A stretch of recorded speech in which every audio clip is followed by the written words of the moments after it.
Bonjour tout le monde, on est l'été. Je suis habillée en jaune d'été. Et puis aujourd'hui, je voulais vous parler du magazine Véro de l'été, donc qui est disponible jusqu'à l'automne.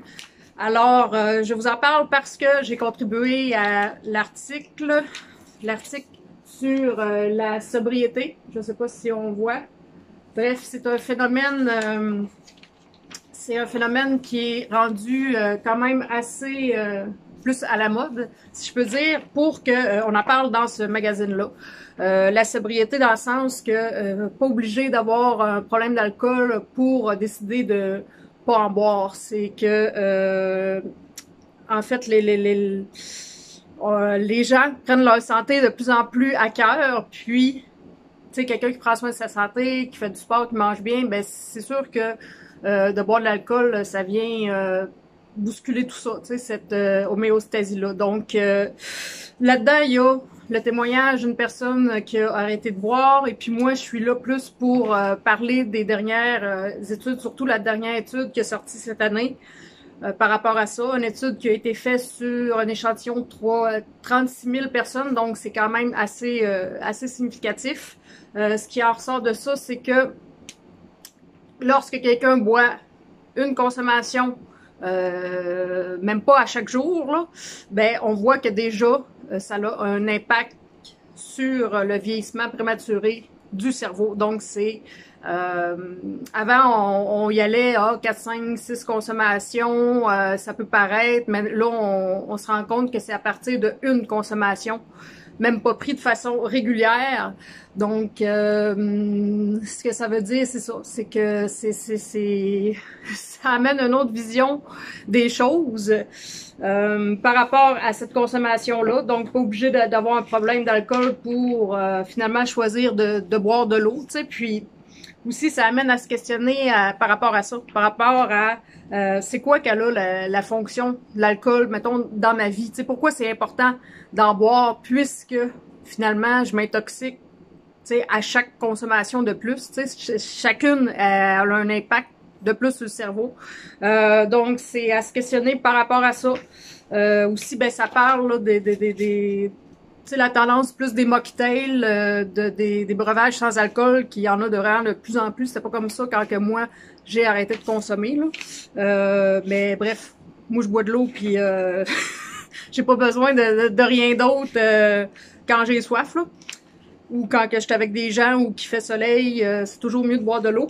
Donc, voilà, c'est ça que ça dit un peu dans l'article, en fait. Ça parle aussi, l'impact sur les symptômes anxieux. On en parle beaucoup, de l'anxiété. Avant, on parlait pas de ça. Aujourd'hui, beaucoup de personnes en vivent, puis l'alcool, il joue pour beaucoup parce que, dans le fond, si le cerveau est comme ça, le cerveau, il y a comme majoritairement, il y a des neurotransmetteurs inhibiteurs puis excitateurs.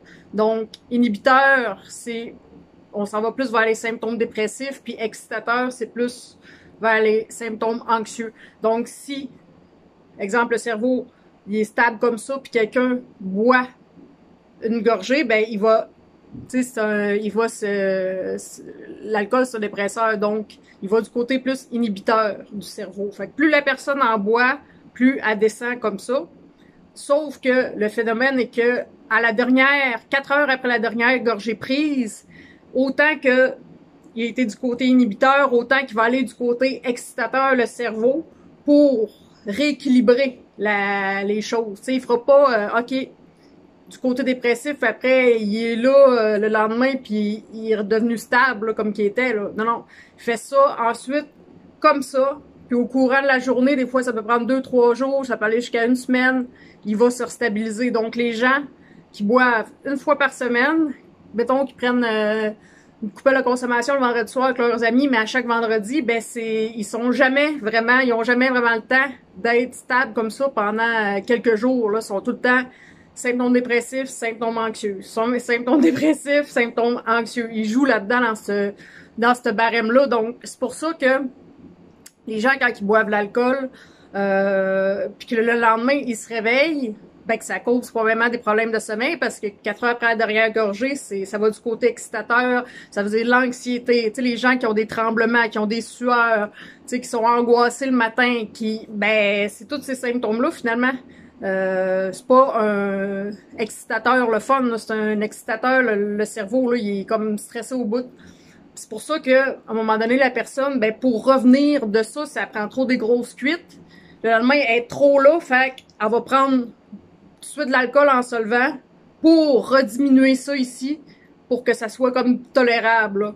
Fait que c'est pour ça le cercle vicieux de la dépendance d'alcool, c'est que quand à un moment donné la personne commence à boire direct le matin pour être fonctionnelle, ben là t'es pris vraiment dans un cercle là, assez, tu sais là c'est assez rushant, ça prend une désintox ça, rendu là, mais bref. Donc pour en revenir au magazine, ça en parle la sobriété. Aussi dedans, ce que j'ai marqué, c'est que ce que j'ai remarqué en le feuilletant, Rose-Marie Charest, un autre psychologue, quand même que les gens quand même connus, on entend, je veux dire, son nom quand même régulièrement. Mais elle aussi, elle a écrit un article, puis c'est plus par rapport au bien-être. En fait, le titre de l'article, c'est J'ai tout pour être heureux, mais tu sais, je le suis pas. Donc, il y a une interview avec elle, ce qui est assez intéressant. Puis sinon, ben, j'ai vu qu'il y avait des trucs comme les autres magazines des recettes, puis des trucs familiales, des livres, de la déco, bref, ces choses-là. Fait que il t'en vente un peu partout. Puis voilà, donc c'était le vidéo pour été 2022. Je vous souhaite du plaisir. Et puis une chose, quand quelqu'un dit qu'il veut pas de bière à un party ou peu importe, dans une rencontre, réunion, ben, tu sais, c'est de le respecter là-dedans puis de pas essayer de l'influencer parce que, tu sais, on sait pas la personne, c'est dans quel processus. Fait que, si une chose que je sais, c'est que arrêter de boire, c'est assez. C'est difficile, là, sur le continuum des choses difficiles dans la vie, là. Donc, encouragez-les plutôt avec un bon verre d'eau avec la glace. Ciao!